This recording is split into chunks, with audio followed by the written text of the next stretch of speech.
Hari ini saya ingin membicarakan atau membahas kemarin soal yang saya berikan untuk tugas ya. Sebenarnya itu tidak ada kewajiban untuk dikumpulkan, tapi saya harapkan kalian pelajari begitu ya. Karena kuis yang saya berikan itu adalah nanti merupakan dasar bagi kalian untuk melakukan perhitungan awal neraca masak. Insya Allah nanti minggu depan kuliah kita melakukan untuk bahas terkait neraca masak. Oke, kemarin sudah saya berikan ya tugas begitu, sebenarnya bukan kuis ya, tugas begitu. Karena juga akan kita kerjakan bersama-sama. Yaitu ada 2 soal yang mungkin bagi kalian sudah pernah dapat, tapi itu penting untuk kalian ketahui. Soal yang pertama itu adalah terkait perhitungan ya, sangat dasar sekali. Jadi saya punya kasus seperti ini. Jadi ada suatu campuran gas sebanyak 100 kilomol mempunyai susunan sebagai berikut. Ada H2, CH4, kemudian C2H4, C2H6, dan C3H8. Ini kemarin sudah saya share di sisanya di Classroom. Kalian saya minta untuk menghitung jumlah mol masing-masing gas, kemudian massa dan fraksi massa masing-masing gas, berat molekul campuran gas, dan yang terakhir adalah saya minta untuk mencari densitas campuran gas. Kita mulai, kita kerjakan bersama-sama.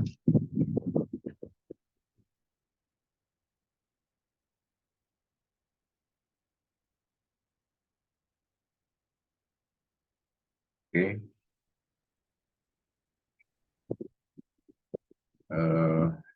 Kalian bisa sambil membuka yang di rumah, sambil membuka laptop begitu, dipersilahkan. Jadi kita mulai perhitungannya. Jadi kalian harus mulai membiasakan diri menggunakan Excel ya. Meskipun sebenarnya kalian ada mata kuliah simulasi, tapi tetap yang paling penting kalian bisa menguasai atau mengoperasikan Excel. Oke, kita tulis di sini ada campuran ya.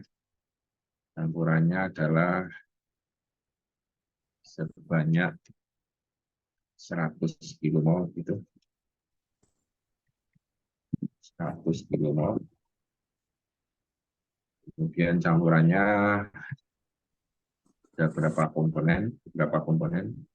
Ada H2,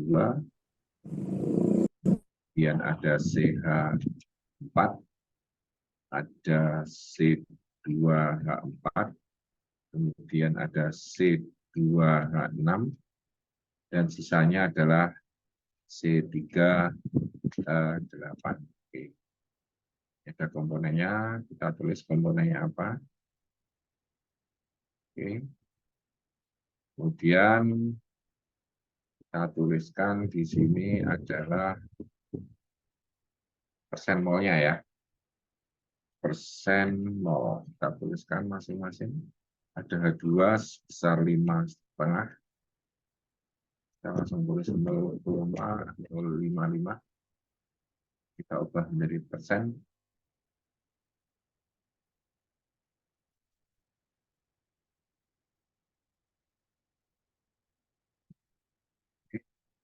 Kemudian ada CH4 6,57, kita ubah menjadi persen. Kemudian ada C2H4 0,134 sebesar 13,4%.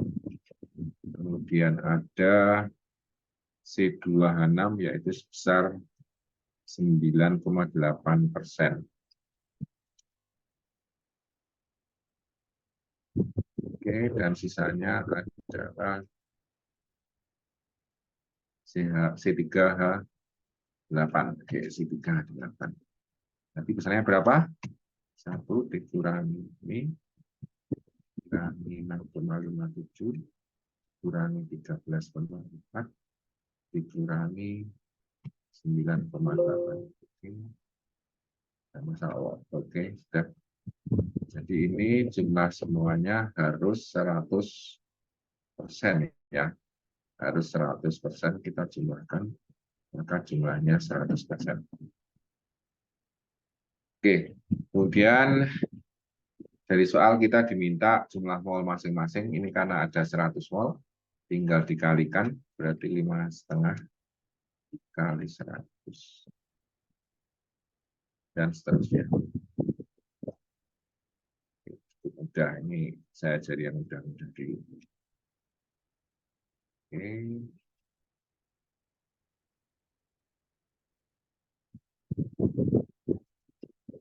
Jumlah semuanya berarti harus 100 mol. Oke, ini jumlah molnya. Kemudian yang selanjutnya ini berarti jawaban A sudah, jumlah mol masing-masing sudah ketemu. Jadi ingat ini kalian harus mulai bisa istilahnya mulai menghubungkan antara beberapa sel yang ada di Excel.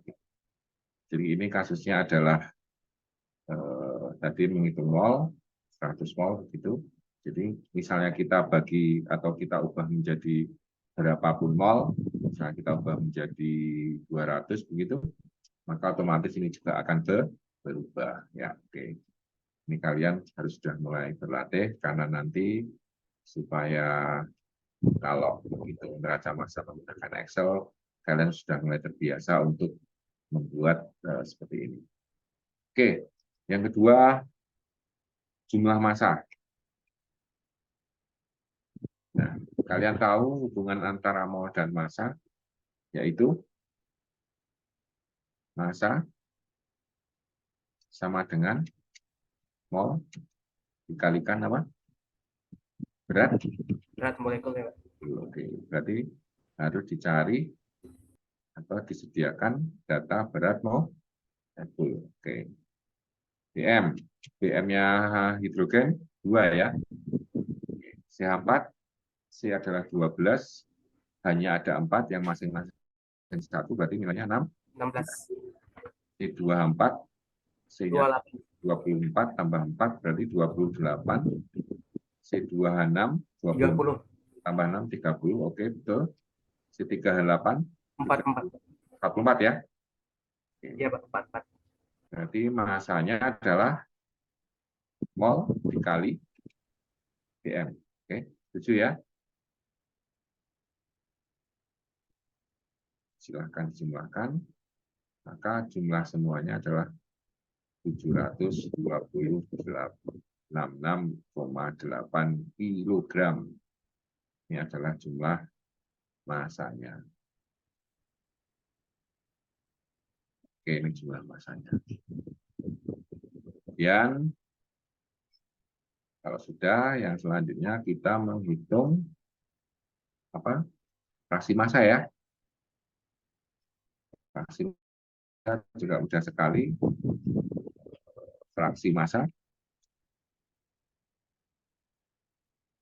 Fraksi massa berarti yang kita hitung adalah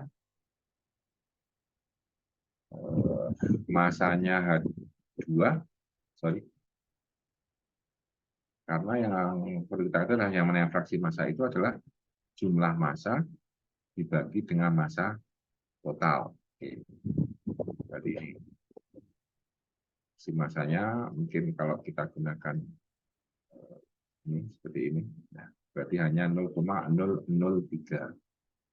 Kemudian bagaimana untuk CH4? Berarti jumlah massa CH4 dibagi massa total dan seterusnya.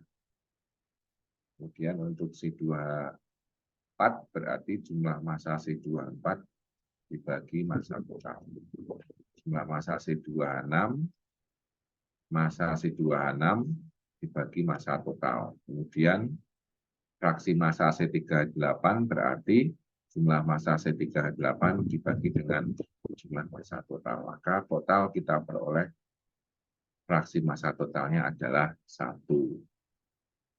Oke, jangan lupa ini dibuat angka di belakang komanya sama supaya bisa dilihat dengan enak. Sudah. Nah, persen masanya gimana? Mudah sekali ya, persen masanya tinggal kita satukan begitu. Oke, jumlahnya adalah 100%. Nah ini kadang ya, ini sungguh-sungguh terjadi ketika pendadaran itu mahasiswa tahu bahwa cara menghitungnya, tapi kadang bingung apa mungkin grogi ya. Grogi adalah bahwa yang namanya fraksi massa ya, fraksi massa itu nilainya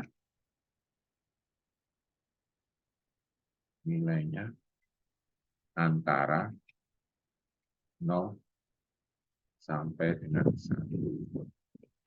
Jadi yang namanya fraksi massa itu tidak ada fraksi massanya berapa, 1,2, 1,5, atau dikatakan fraksi massanya 5, tidak ada. Yang namanya fraksi massa itu nilainya adalah 0 sampai 1, atau nilainya dari persen ya, persen massa atau persen mol itu adalah dari 0% sampai dengan 100%. Ini harus menjadi catatan penting ya. Yang namanya fraksi massa dan fraksi mol itu nilainya antara 0 sampai dengan 1. Atau kalau persen ya, itu dari 0% sampai dengan 100%. Ini mohon diperhatikan nanti kalau ditanya oleh siapapun. Jadi tidak ada yang namanya fraksi massa itu lebih dari 1. Oke. Pertanyaan selanjutnya adalah bagaimana mencari berat molekul ya, berat molekul campuran. Nah, bagaimana cara mencari berat molekul campuran? Ini nanti saya berikan di sini. Berat molekul campuran itu adalah dihitung dari berat molekul campuran itu adalah fraksi mol ya, ingat fraksi mol dari komponen 1 dikalikan dengan berat molekul 1 ditambah fraksi mol dari komponen 2 dikalikan berat molekul komponen 2 dan seterusnya sampai dengan fraksi mol komponen N dikalikan berat molekul komponen N, atau bisa kita sederhanakan sigma 1I sama dengan 1 sampai dengan N YI dikali BNI. Sehingga di sini bisa langsung kita hitung. Saya kembali ke Excel. Ini adalah berarti fraksi molnya apa? Fraksi molnya adalah 5,5%. Jadi tinggal dikalikan BM-nya. Masing-masing kita kalikan fraksi mol dikalikan dengan BM. Akhirnya didapatkan seperti ini. Sehingga berapa berat molekul campuran gasnya? Berat molekul campuran gasnya adalah 36. Yang sering terjadi ketika pendadaran itu mahasiswa tidak bisa menjelaskan bagaimana menghitung BM campuran. BM campuran sudah saya hitungkan di sini, kita hitung bersama-sama. Itu adalah BM-nya 36,33. Jadi yang namanya BM campuran itu adalah, sebentar saya pindahkan dulu hitungannya. Maaf.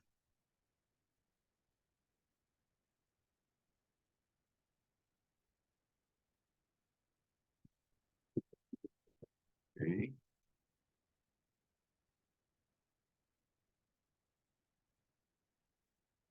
Tolong yang mau masuk itu dibantu ya. Baik, Pak.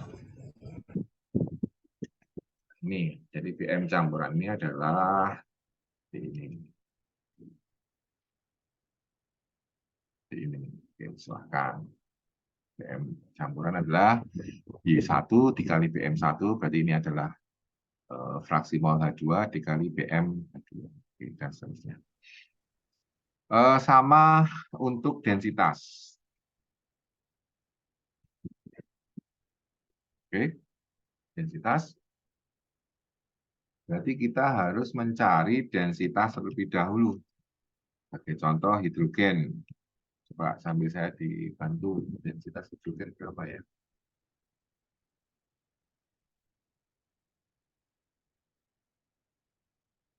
Tahu nggak densitas hidrogen? Coba dicari.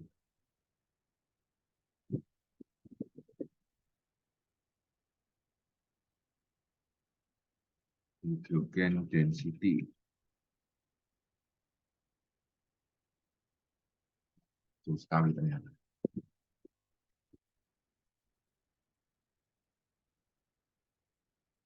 Ini ingat diberi satuan. Ini satuannya kilogram per meter kubik. Data kecil banget, ya. Kemarin kuliah kemarin sudah saya jelaskan yang namanya densitas itu adalah jumlah massa setiap volume tertentu. Berarti dalam 1 meter kubik itu hanya ada 0,00529, ya. Oke. Kemudian berapa untuk CH4? Ini kan density. Kita cari.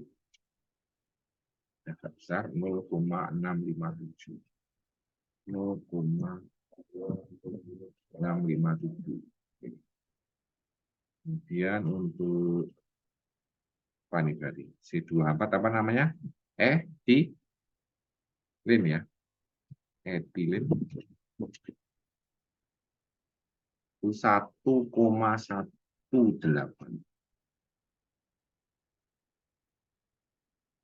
Oke.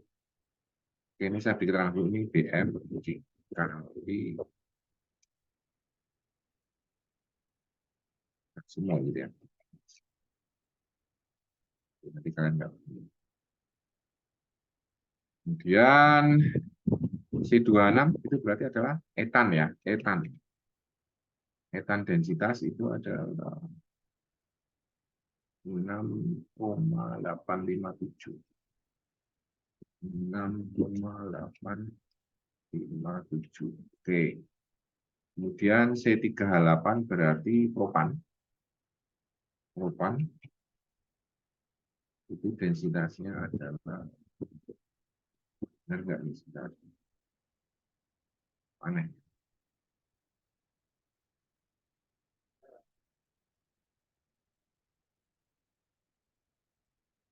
Ada berapa nih?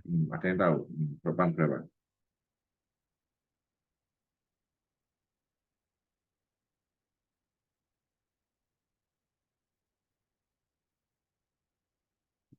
Ya, benar. Propan ada yang tahu? Propan berapa nih kok? Saya dapatnya harganya aneh. Densitas propan.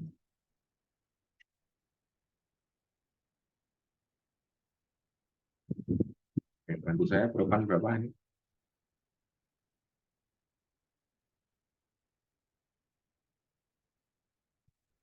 Propan density. Oke lah, ini saya dapat angka, entah benar atau enggak, nanti dicek lagi ya. 1,808 kg per.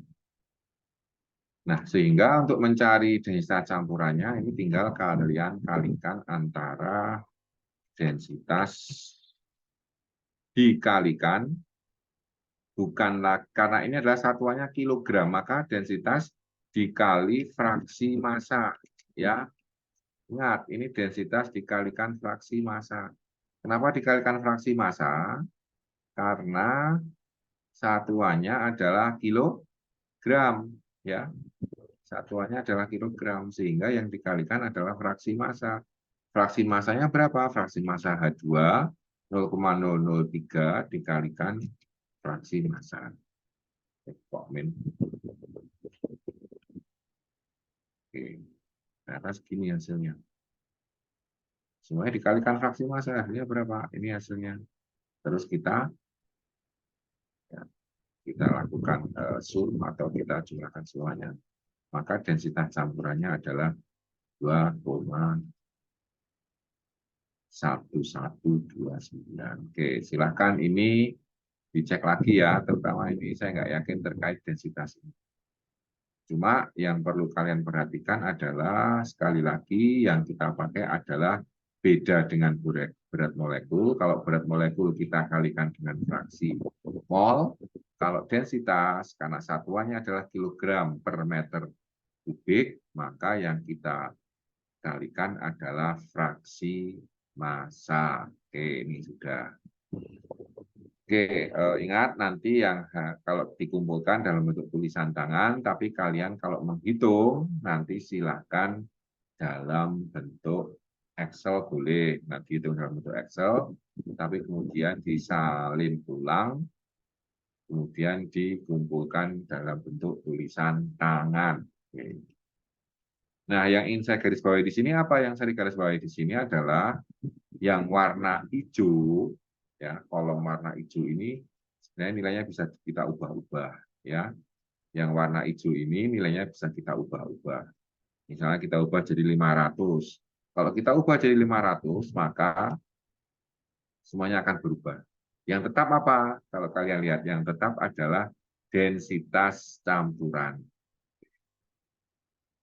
Kalau kita tadi dari 200, BM-nya tetap, densitas juga tetap.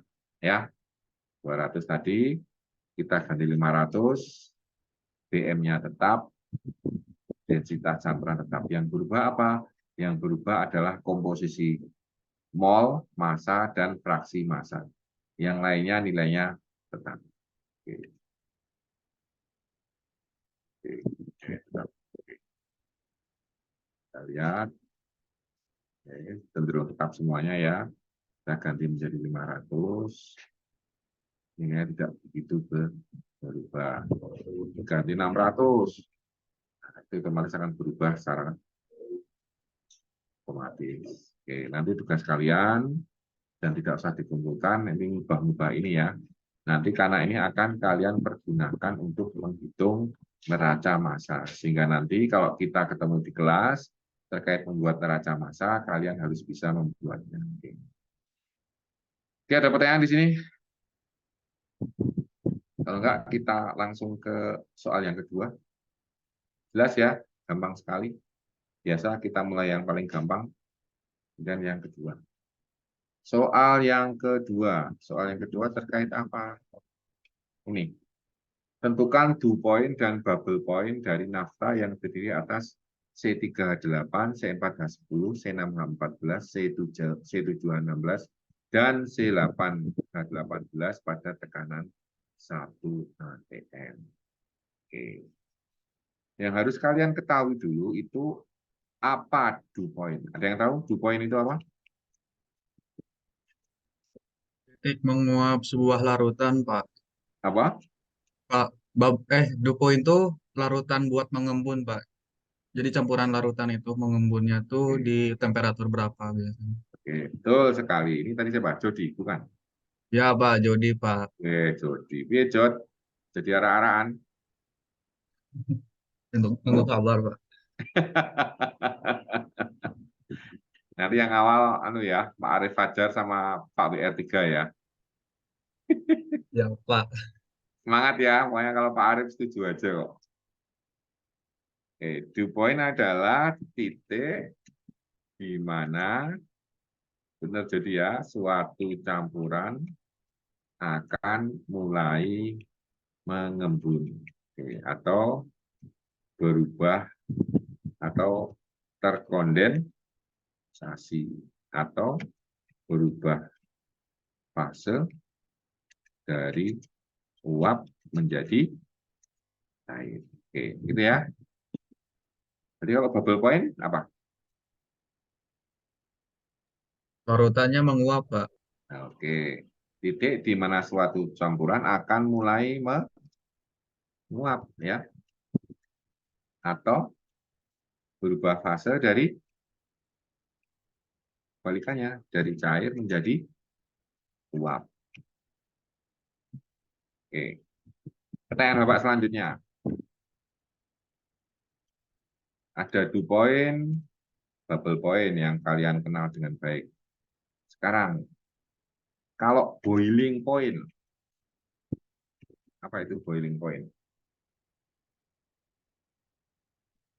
Oke, apa?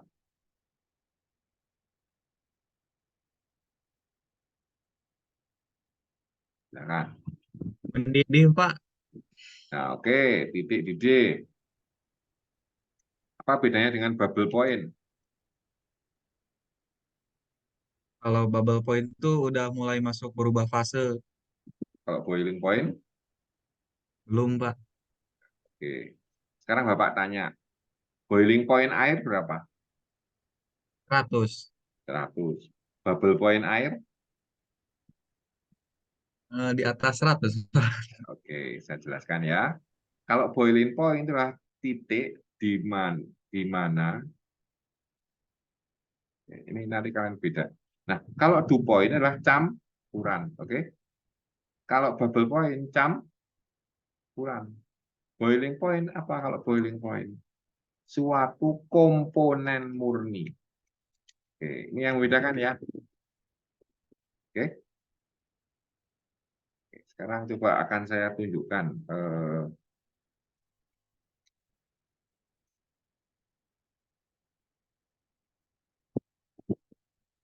Ya, maaf, ini saya baru mencari di internet.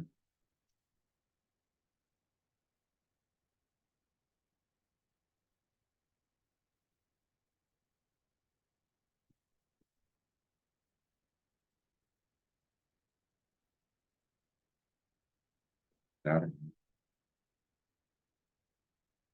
ya, kuliah. Dan itu seperti ini.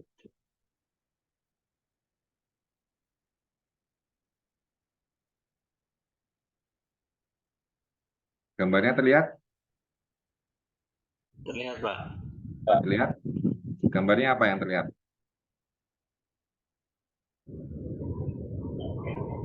Coba. Apa, Fikri? Itu diagram, Pak. Ini ada Oke. yang Yang di sebelah kiri ini adalah suhu, oke? Betul? Betul, Yang Pak. atas suhu, yang suhu mendatar adalah, ya, suhu mendatar ini adalah kondisinya ya. Atau 1, 2, 3 dan seterusnya. Nah, kita lihat. Ini titik merah ini ada di suhu 100, betul? Kalau kita teruskan di sini, maka di 100, betul? Betul, Pak. Oke. 100 ini adalah kondisi di mana air akan berubah fase dari cair menjadi uap. Kalau hanya kondisinya air saja, maka itu dikatakan boiling point.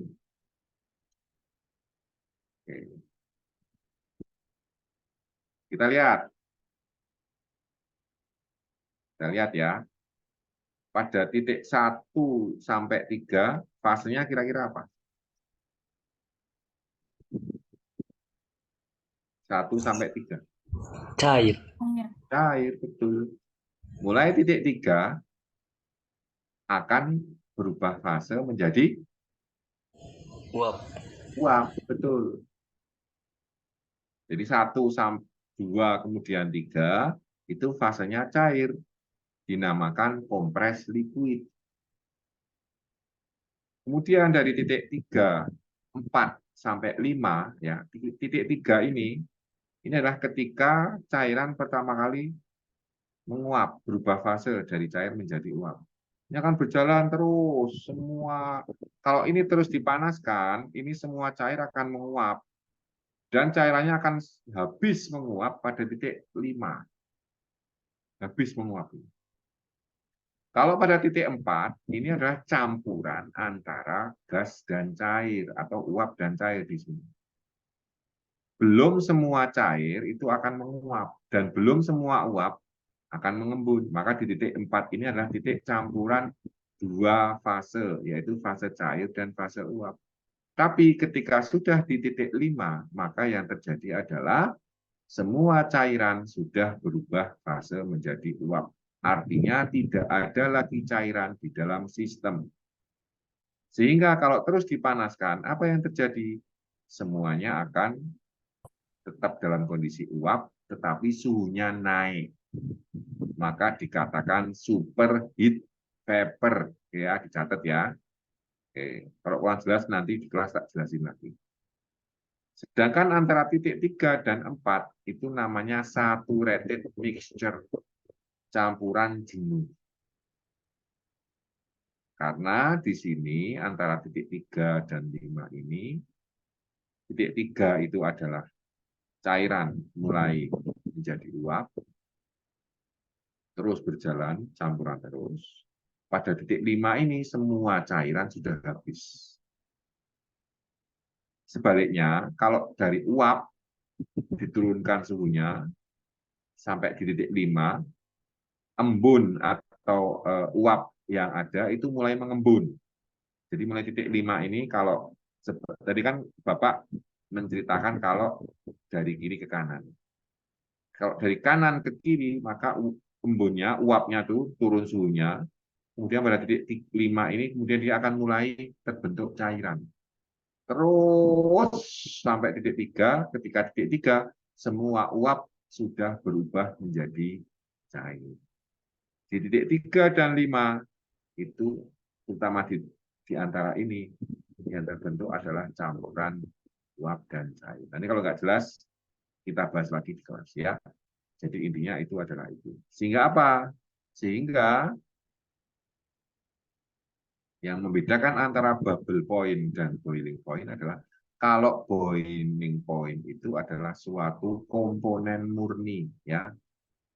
Sedangkan bubble point atau dew point itu adalah campuran, suatu campuran. Nah, kalau ini biasanya kalian dapatkan ketika mata kuliah UPMP kalau nggak salah ya, saya lupa. Ketika membahas destilasi. Oke. Oke, ada yang kurang jelas, silakan. Cukup jelas ya? Halo? Halo? Sudah, Pak. Cukup, Pak. Pak. Kalau nggak jelas nanti di kelas tanya lagi ya. Baik, Pak. Nah, ini sehingga ada gambar lagi kelihatan. Lihat, Pak. Kurvanya seperti ini jadinya. Kalau suatu campuran. Maka kalau kurva bubble point dan dew point itu ada dua. Yang di atas adalah dew point. Jadi ingat, dew point itu selalu berada di atas bubble point. Nah, jadi yang kiri, yang ini adalah komponen murni. Yang kanan itu adalah campuran. Karena di sini tertulis ada komponen 1 dan komponen 2. Yang sebelah atas itu adalah dew point, yang bawah adalah bubble point. Oke, jadi kalau kita menyebut bubble dan dew point, maka kita sedang membicarakan terkait yaitu campuran, gitu ya. Campuran.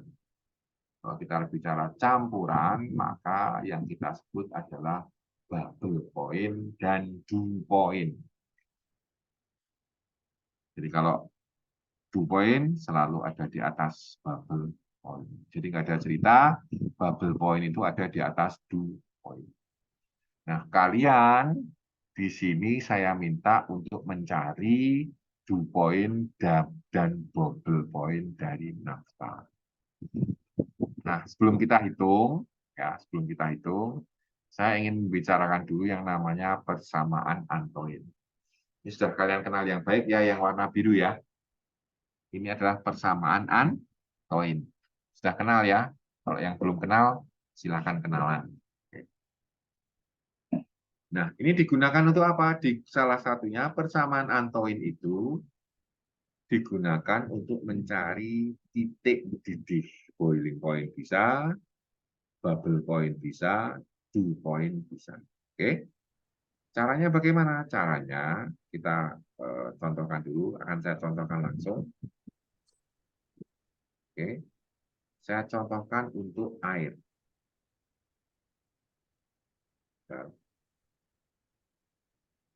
Tidak apa-apa, ini nanti kita masih punya waktu 7 menit. Ini sudah masjid sudah mulai apa acara maulutan, jadi saya memang harus ini ya harus segera mengakhiri karena ada acara maulutan. Tidak apa-apa.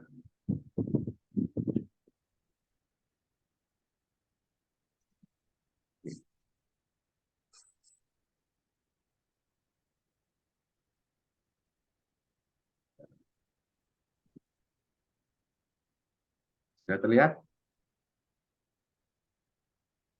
Apa yang Sudah, terlihat? Pak. Sudah. Oke. Ini adalah konstantanya. Ini saya pindah dulu. Nah,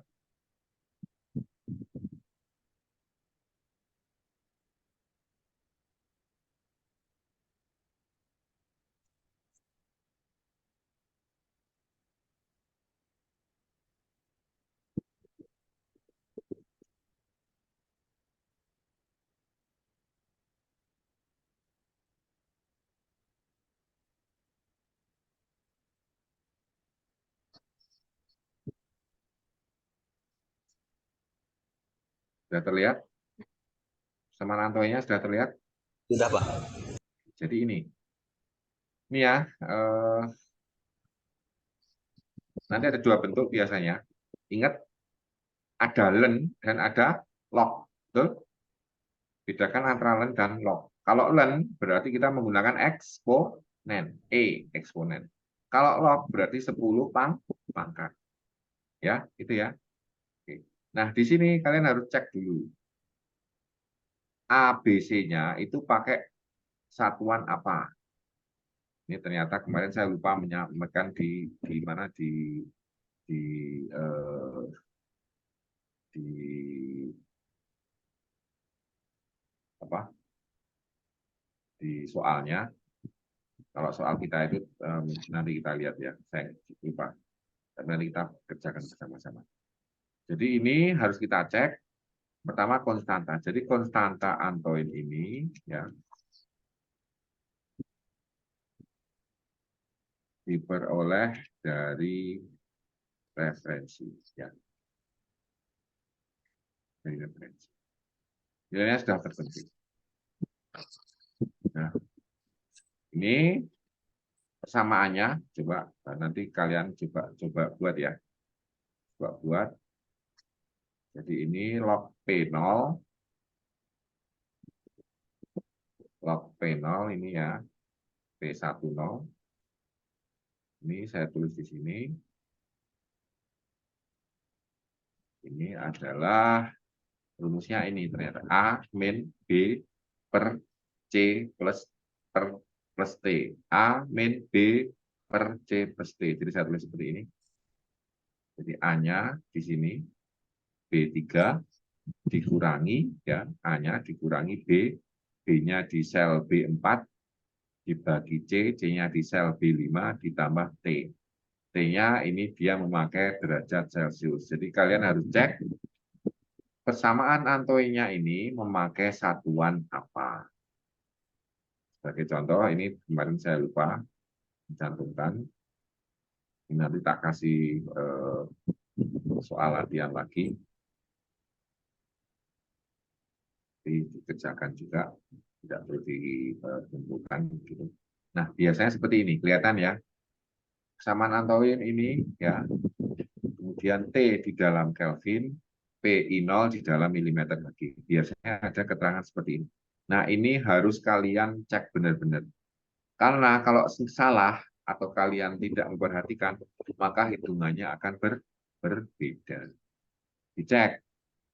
Tetapan Antoine ini berlaku untuk T-nya dalam satuan apa, dan PI0 itu dalam satuan apa. PI0 itu adalah tekanan uap jenuh. Ya. PI0 adalah tekanan uap.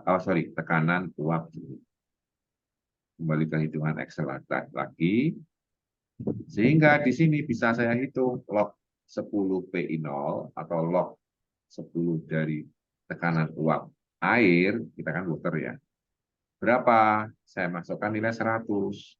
Ketika saya tekan 100, ABC-nya saya masukkan, log 10 PI0-nya 2,88. Maka PI0-nya, karena ini adalah log, maka Permisi, Pak. 10 pangkat. Halo, gimana? Ini share screen-nya belum ke Excel, Pak. Gimana? Share screen-nya belum muncul Excel-nya. Oh ya, terima kasih ya. Terima kasih. Siapa ini? Saya, Pak. Oh, Zafran. Fikri, Pak. Oh, Fikri ya. Terima kasih ya Fikri ya. Harus berani kayak gitu. Terima kasih. Nah, sudah ya, kelihatan? Sudah, Pak. Nanti dicoba-coba ya. Ini bagian dari saya untuk membuat melatih kalian membuat template sendiri. Ya. Jadi sekali lagi tidak apa-apa kalian cari template tapi harus bisa buat template sendiri yang sederhana.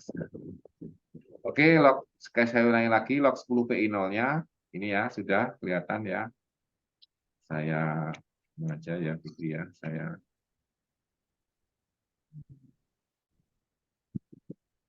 ini ya. Kelihatan toh ya. B3 adalah A, betul? B4 adalah ini B, B5 adalah C, B8 adalah suhunya T. Ini kesamaannya menggunakan derajat Celcius. Sehingga bisa ketemu log PI0-nya sekian. Nah, tekanan uapnya berapa PI0-nya? Ternyata setelah kita pangkatkan, nah ini kan dipangkat ya. Dipangkat 10 pangkat sekian.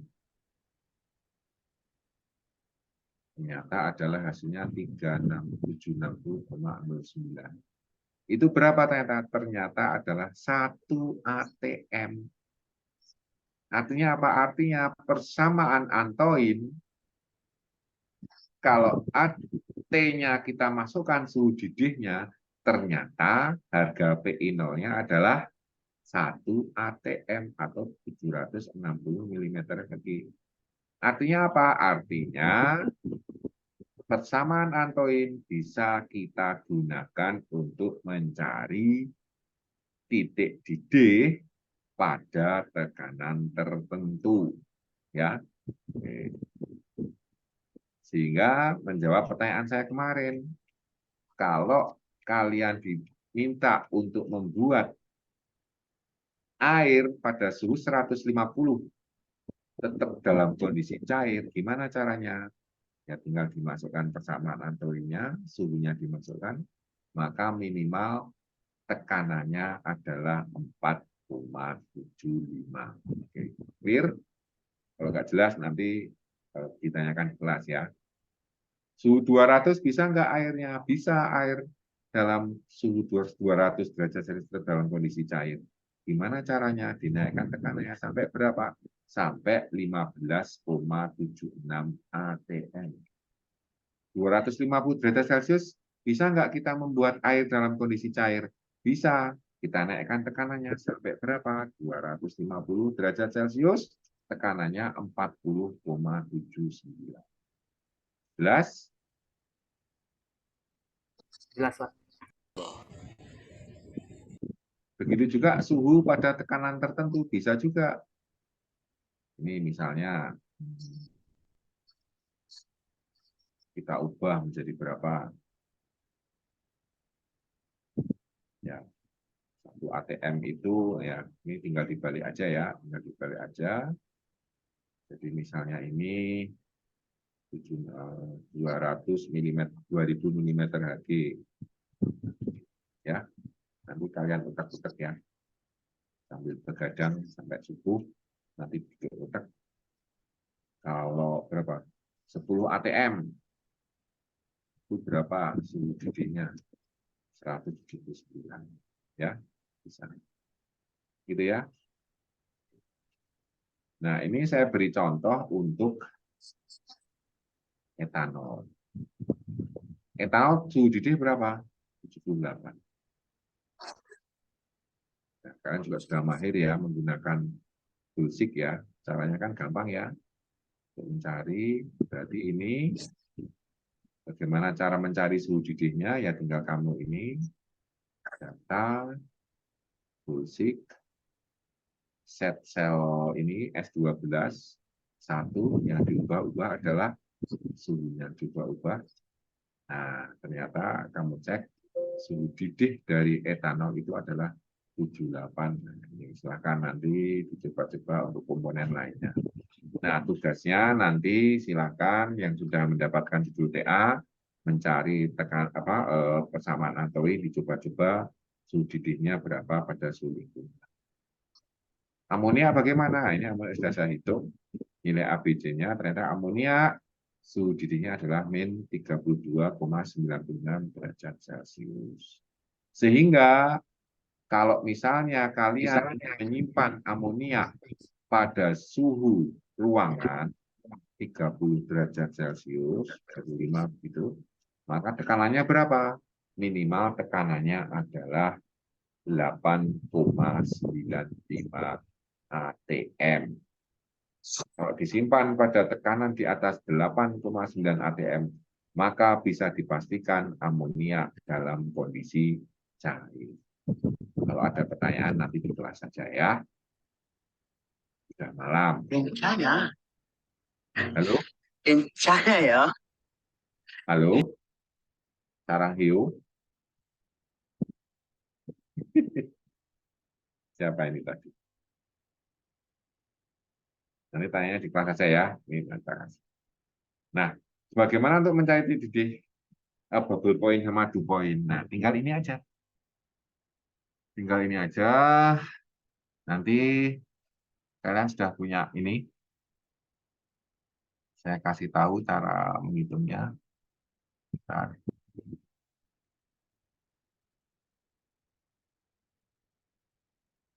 Oke. Berarti komponennya apa saja? Komponennya adalah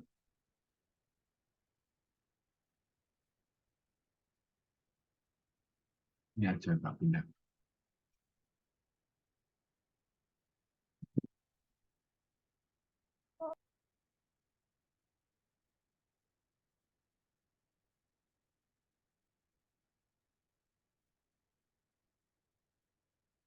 Sudah kelihatan? Kelihatan, Pak. Sudah, Pak.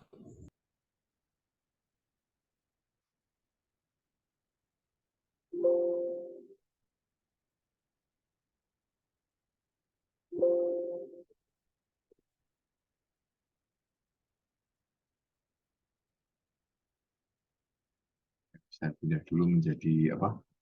Titiknya saya pindah dulu menjadi apa?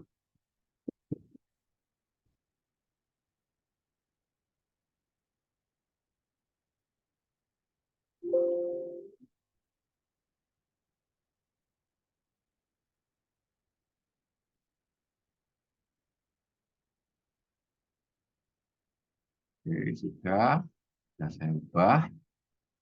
Nanti pantauinnya kalian cari dulu semuanya. Kemudian langkah selanjutnya kalian berarti harus mencari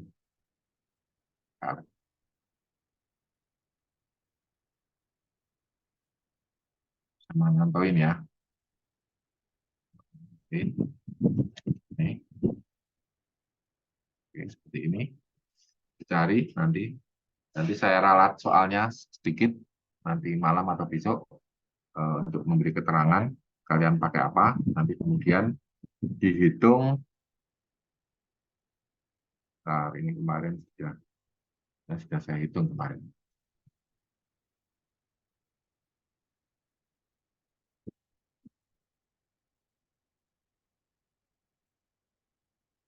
Nah,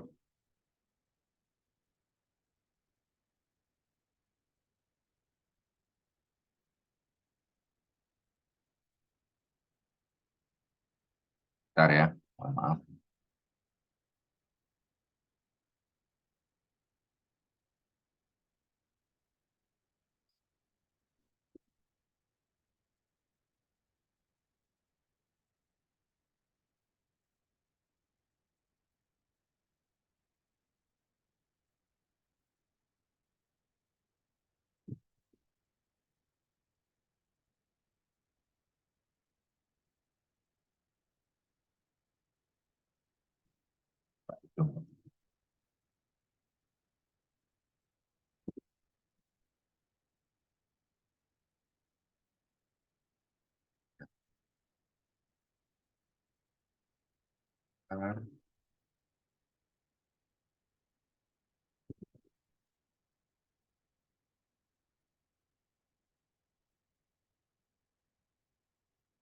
Oke, nah,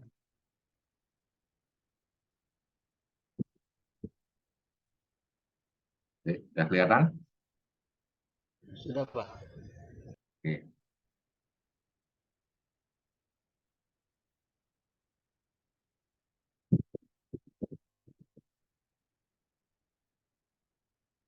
Oke, jadi nanti ini kalian menghitung ini ya, menghitung komponen BM sudah ada semua. Kemudian ada XI, X-nya sudah saya simpan di sini 0,15, kemudian 0,25, 0,5 dan seterusnya. ABC-nya ternyata ini menggunakan persamaan yang len ya, persamaan yang len. Saya beri keterangan di sini sebentar.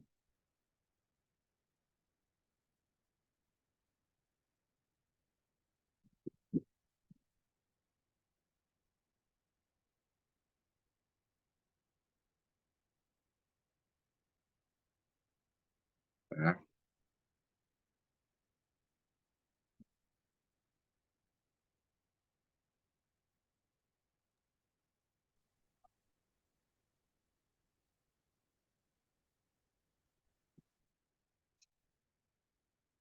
saya menggunakan ini.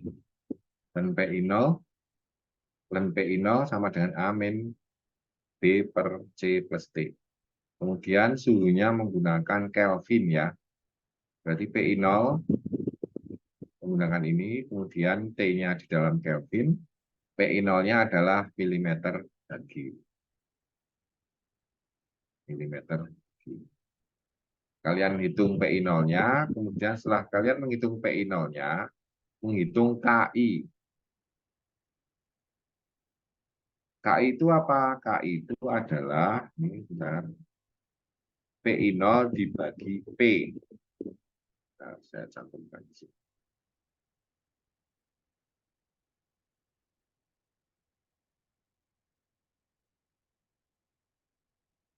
KI adalah apa? KI adalah PI0 dibagi P.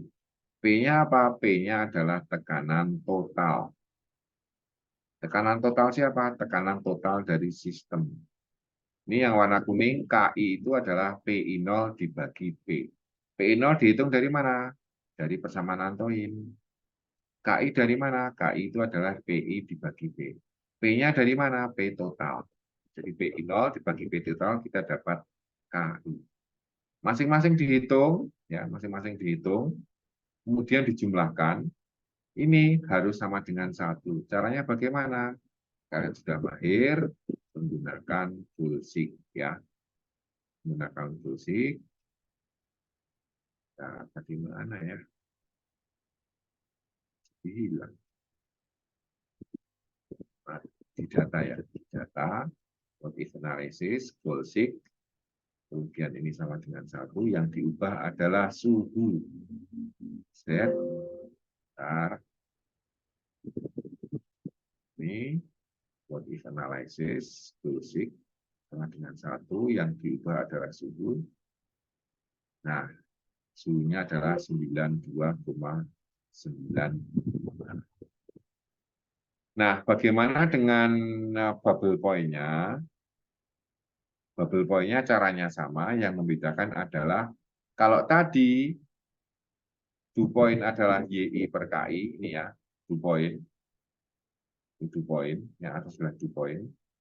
Lupa saya kasih keterangan, ini adalah dew point. Kalau bubble point bagaimana? Kalau bubble point menggunakan persamaan yang satunya, yaitu KI dikali XI. XI-nya sama semua, XI-nya sudah diberikan di soal, yaitu tadi 0,15 dan seterusnya. Caranya bagaimana? Sama persis, yang membedakan hanya di tadi sigmanya, kalau bubble point sigma KI kali XI. Kalau dew point YI dibagi KI. Nilai X sama I-nya apa sama? Ini sama saja. Sama. Kemudian kalau sudah dikalikan antara KI dan XI, ini kan ini seperti ini. Kemudian nanti ini kemudian kita gulsik. Biasa gulsik. Kemudian to value 1 yang diubah adalah suhu. Maka akan ketemu berapa? Ternyata ketemu 1,28 derajat Celcius. Sehingga seperti yang saya katakan adalah ternyata suhu dew point-nya lebih tinggi dibandingkan suhu bubble point. Nanti kalau kurang jelas kita bahas lagi atau kalian berlatih. Nanti alangkah baiknya kalau yang punya kasus yang sama nanti kita bicarakan di kelas, langsung contoh kasusnya. Oke, sampai sini ada pertanyaan nggak? Semoga tidak ada ya, karena ini kan sudah pernah kalian dapatkan di mata kuliah kimia fisika maupun di mata kuliah OPMP ya. Saya kira kalian sudah sangat familiar dengan kasus-kasus ini, karena kasus-kasus di PPK ini adalah semuanya berdasarkan kuliah yang sudah kalian dapatkan di semester bawah. Oke, ada pertanyaan? Tidak ada? Oke, hari Jumat saya ada kuliah lagi, kuliah pagi nanti mulai jam 7.